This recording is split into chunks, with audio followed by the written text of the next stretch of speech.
Hey there, Life Editors! Welcome back to the Life Editor Weekend virtual retreat. Thank you so much for joining me today. All right, we are plowing right along. This is session 5, and we are talking about what to do if you can't stop procrastinating. Not you? No, you never procrastinate, right? Right? No, it happens to me. We all procrastinate. But in this session, we're going to be talking about what you can do if you can't stop procrastinating. It just keeps happening. I've got some great tips to help you get over that and get back to work. So, for those of you who are brand new here, allow me to introduce myself. I'm Sage Grayson, and I'm a former book editor turned life coach. I help ambitious women edit their habits, routines, and mindsets to balance their happiness at work and home. I'm a life editor, and so are you. And this is Life Editor Weekend. And if you are joining us, remember to click the link in the description to download your workbook. So we are filling out the pages in this workbook throughout all the sessions of the retreat. So please click the link in the description to download your workbook so you can stay along with us. And Life Editor Weekend is the kickoff celebration for my Life Editor Academy Mastermind group. So I only open up spots to Life Editor Academy twice a year, and doors are open right now, so you can apply right now. I've got lots more information to give you about Life Editor Academy at the end of this session, but you can't wait.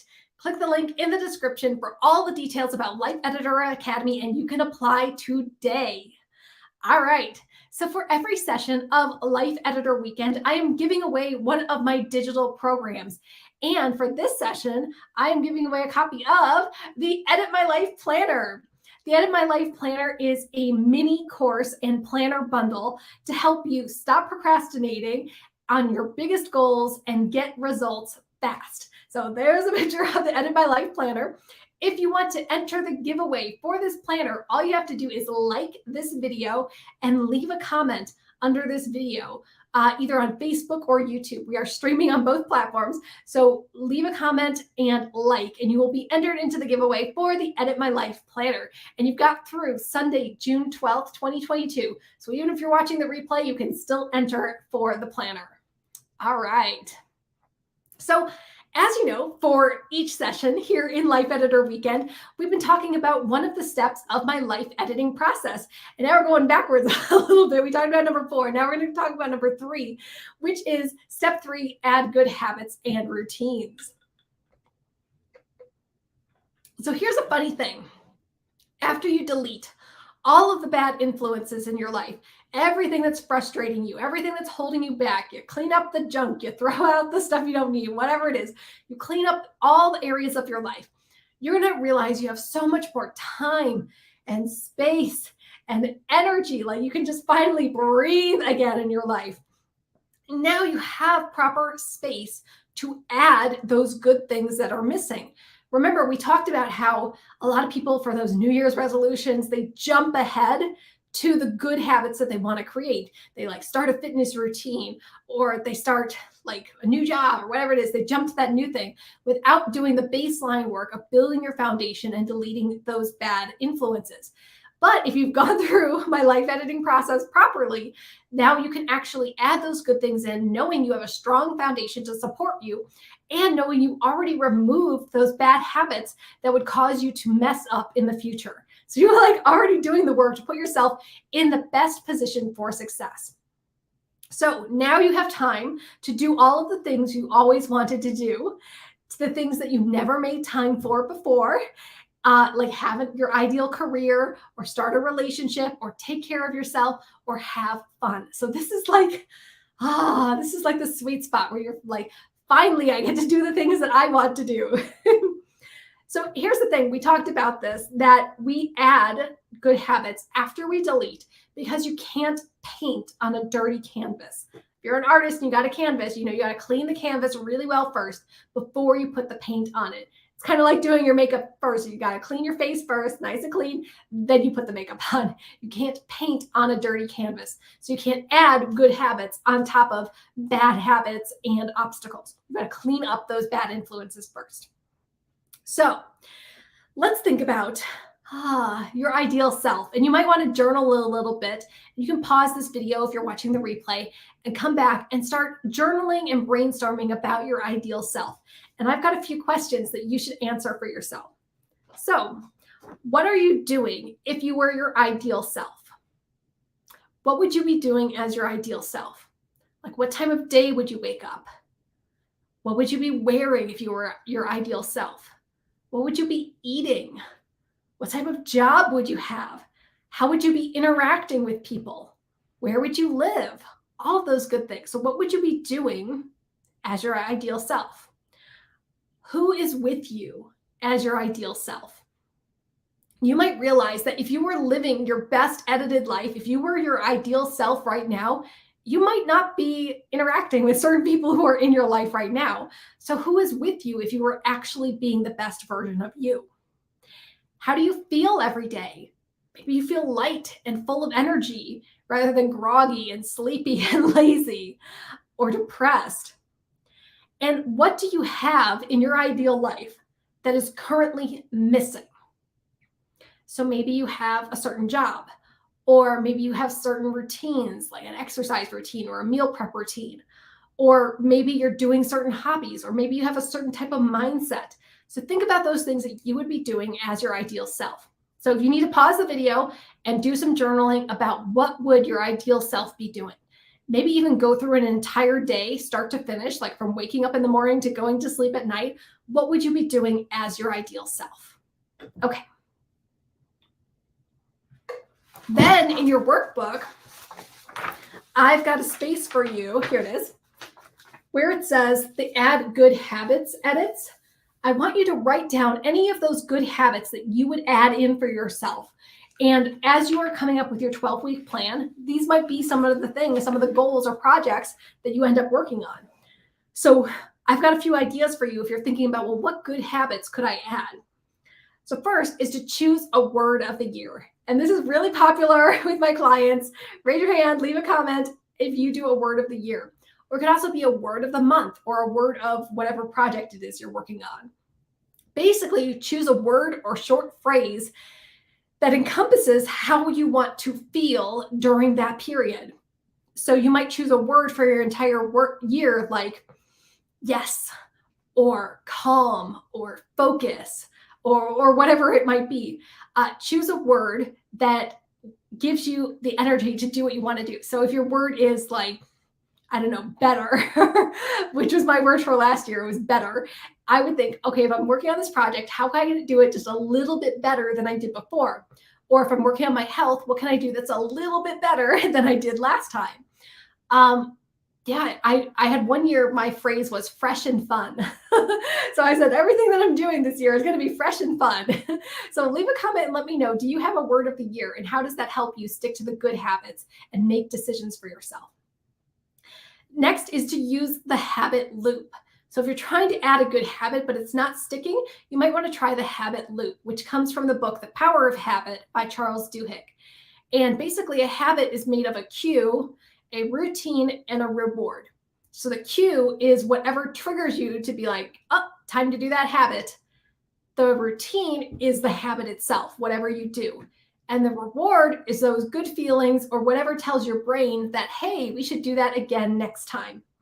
So if you are trying to come up with a new good habit, you might want to start by replacing an old bad habit. So let's say you have, here's one I've given a million times before because it's just easy to understand. Let's say your cue is you're feeling sad and lonely. And your routine is that you drink a bottle or two of alcohol. And your reward is that you feel distracted and you're no longer feeling sad and lonely. To change that, all you do is swap out the routine, the bad routine, for a good one. So let's say the cue is still the same. You're feeling sad and lonely. The routine, instead of drinking yourself to death, might be calling your sponsor or calling a friend and having a meaningful conversation. And the reward is still the same. You don't feel sad or lonely anymore. So using the habit loop can help you stick to a good habit. You just got to find the right routine that still gives you the reward that you want. All right.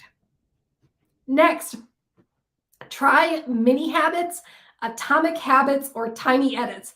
They are all literally the same thing. We're even reading a book in the Life Editor Clubhouse called Tiny Leaps. I can't even go over how many books have this exact same concept, and they're all the same thing. Basically, you choose a habit that is too small to fail. So there's no inertia, there's no resistance to doing whatever it is.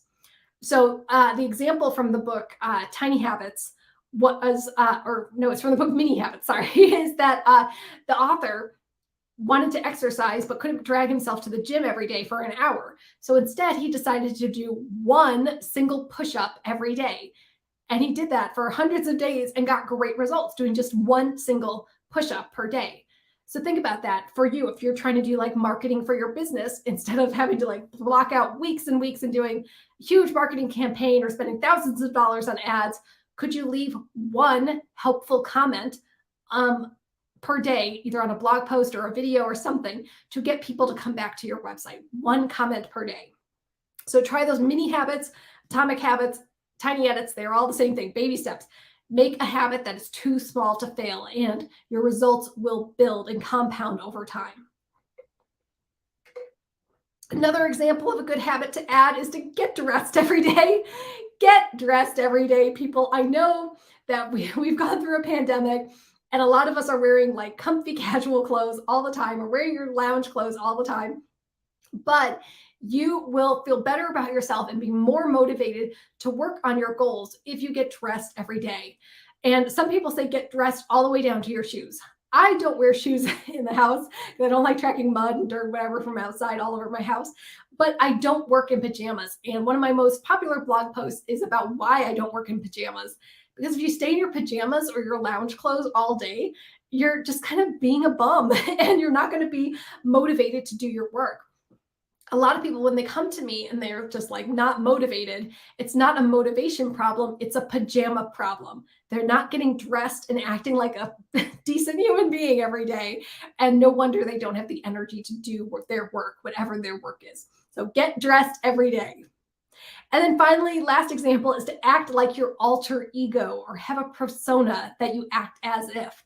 So if it's difficult for you to do your work or you're not feeling confident, act as if you were someone who was confident, or act as the top person in your field. So think about what would Beyonce do in this situation? Or what would Sage do in this situation? Or maybe it's your friend or family member who has lots of confidence and is really good at something, or maybe they achieved your goal, the same goal that you want. So how would your sister act in this situation? Or how would even an imaginary person, how would, I don't know, Wonder Woman act in this situation? And then act as if you were that alter ego. A lot of times that's how you can tap into borrowed confidence and still get your work done and still reach those goals you have for yourself. So those are some examples.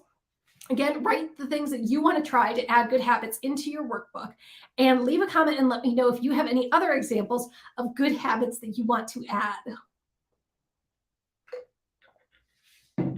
All right, so we're talking about procrastination and how you can actually do your good work and get over your procrastination.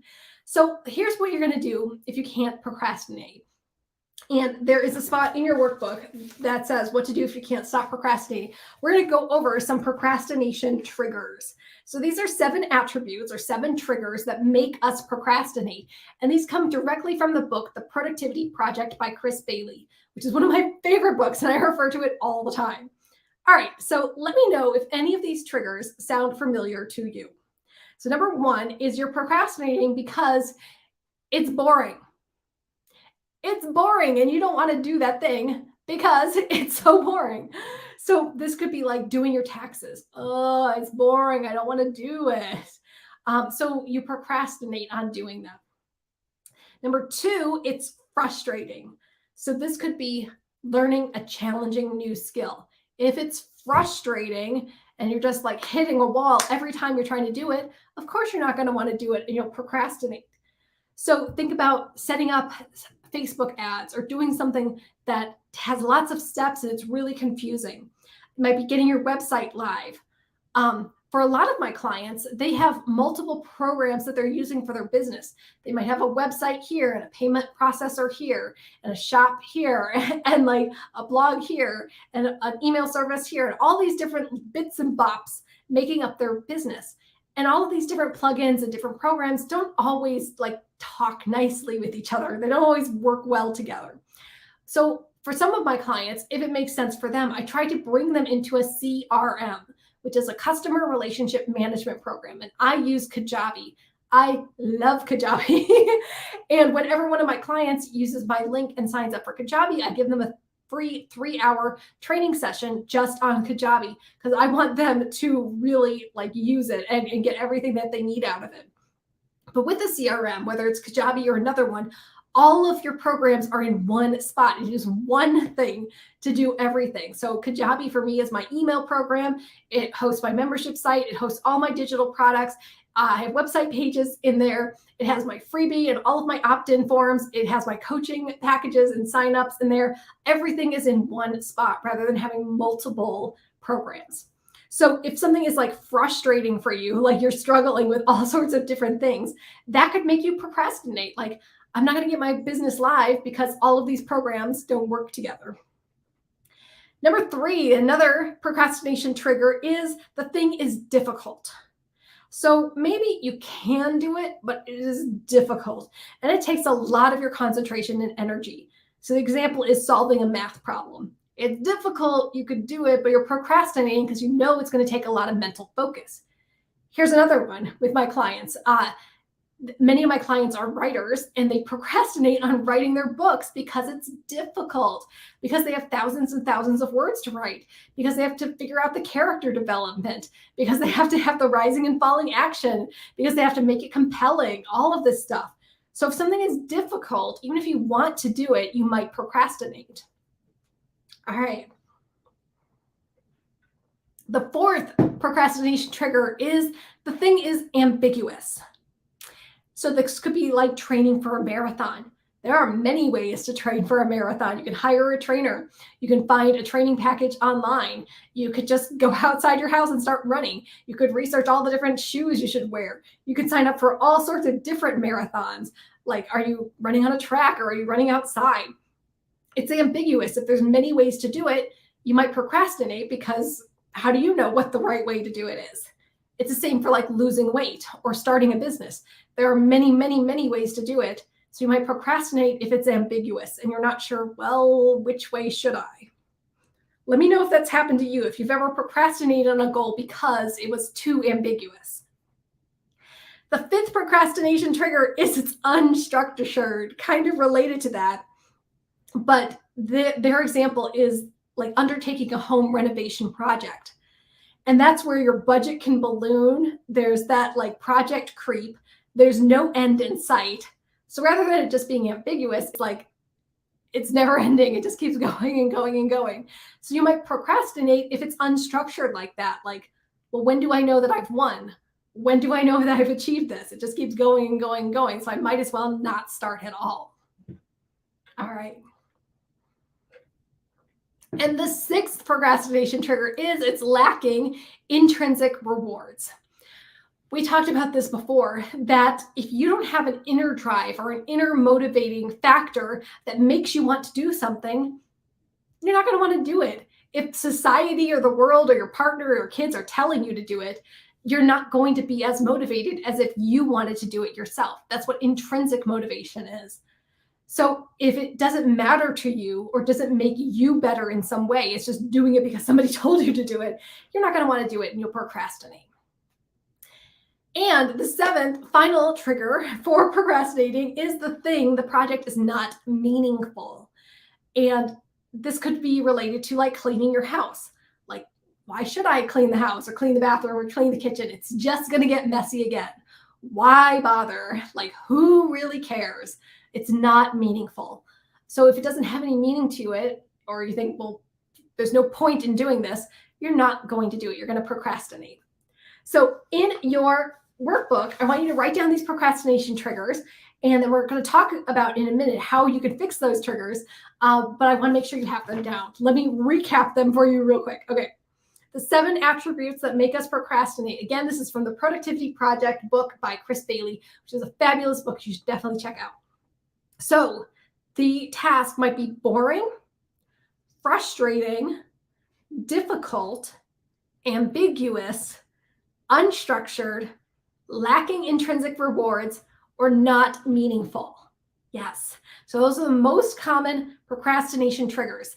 Leave a comment and let me know which of those, or something completely different, what triggers you to procrastinate. Like what makes you not do your work. Like for me, it might be perfectionism. I want things to be perfect, and if I can't make it perfect, then I'll procrastinate and not do anything.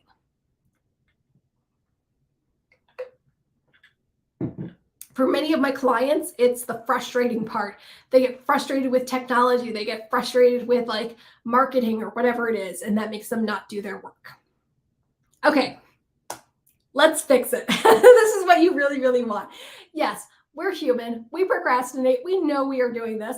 Let's clean it up. Let's fix this. So these are our procrastination triggers. How can we get over these triggers so we can do our work, so we can reach our goals, so we can feel productive? All right.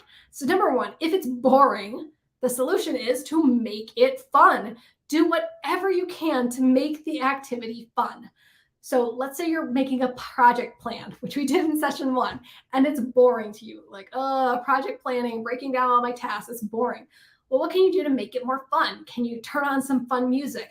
Can you get a cup of your favorite tea? Can you put stickers in your planner and make it beautiful? Can you gamify it in some way? Like when you reach this benchmark, you win a prize or a reward or something. This was really common when I was in college.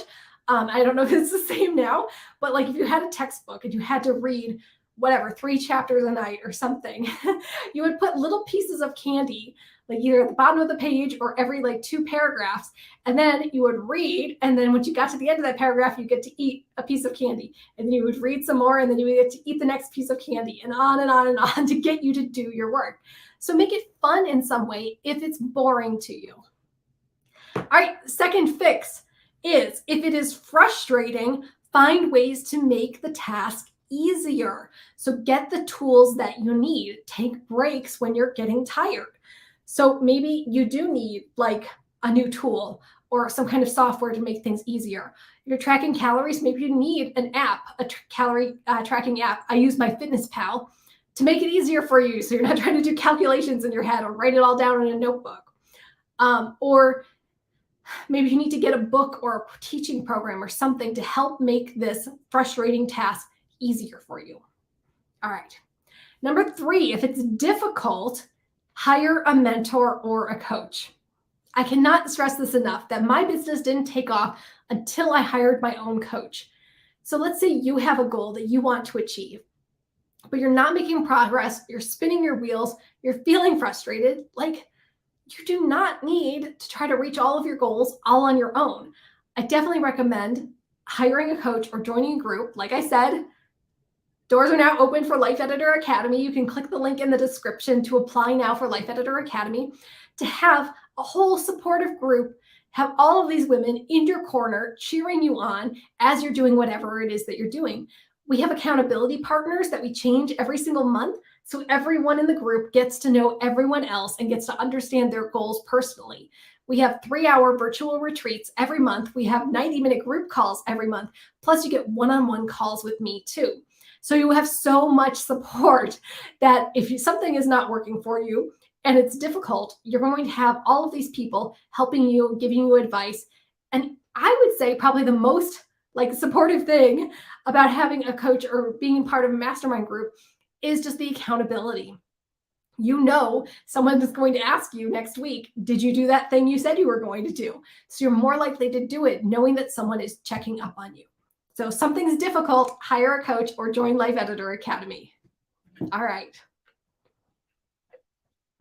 Number 4, if your task is ambiguous, then define it so you can track it. So if there's many ways to do something, come up with a way to track it for you. So if you're trying to save money or pay off debt, there's lots and lots of ways to do it. So come up with a way that you can track it. Maybe that is making a budget that you can follow, Or maybe that's making some kind of visual representation of your debt as you're paying it off.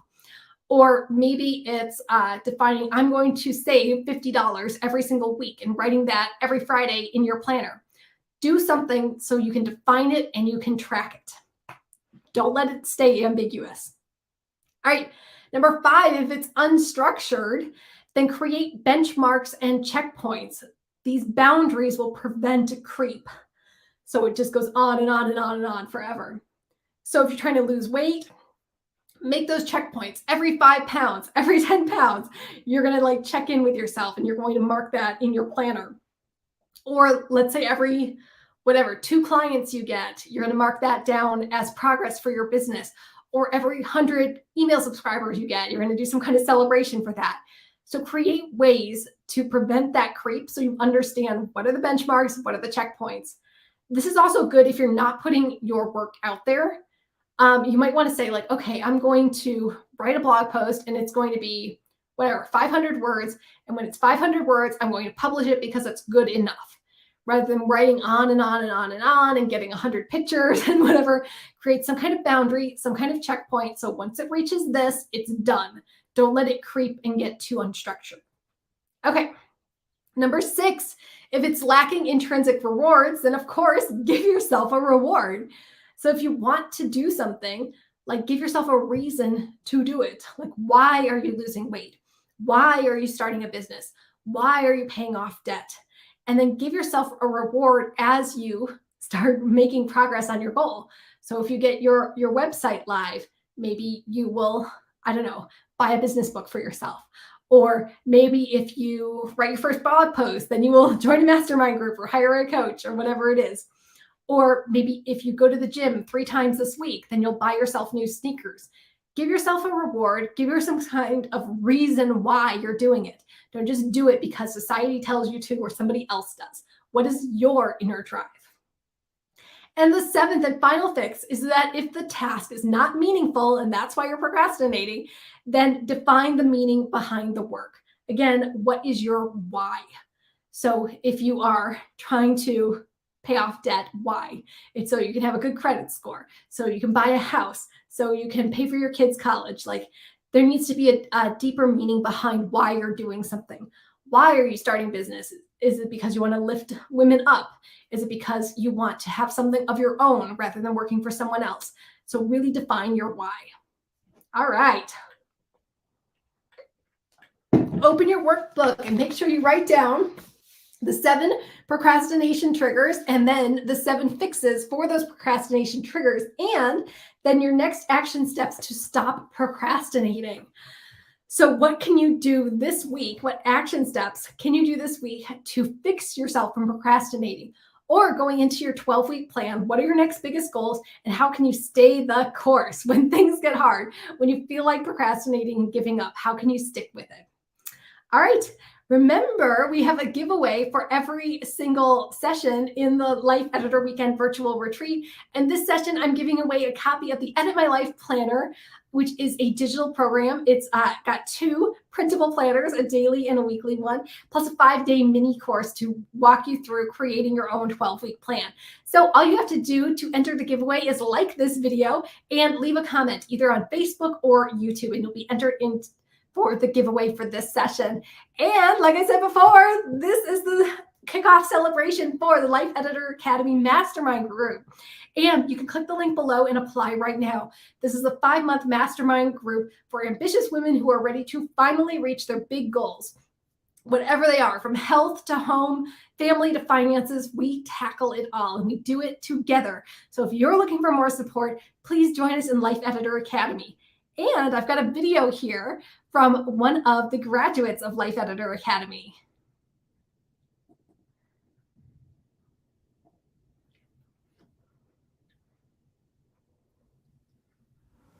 My name is Erica Swafford, and you can find me at ericaswafford.com.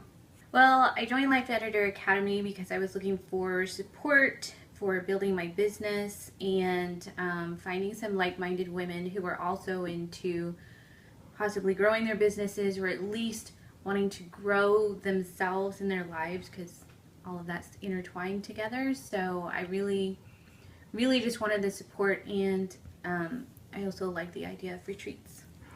My favorite parts of the June retreat were honestly learning in all of the sessions.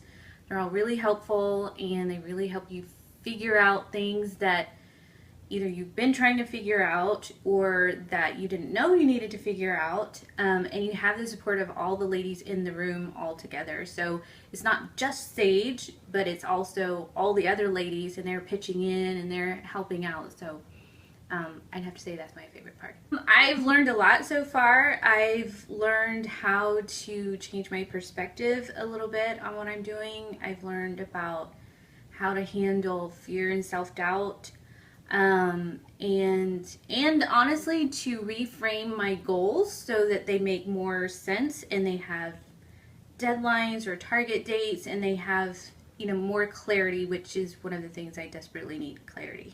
Sage is awesome. So Sage is fun. She's very supportive.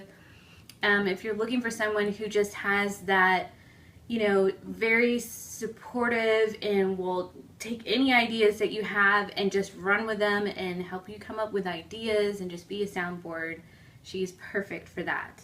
My Academy sisters are awesome. They are all fun. They are supportive. We're kind of all in the same boat, going the same direction. So that's wonderful. And we all get along. All of us get along, and we help each other, and kind of bounce ideas off each other. It's really good. I would say that if you're going to join the Academy, that you make sure that you go to all of the retreats, because honestly, it's a treat. It really is.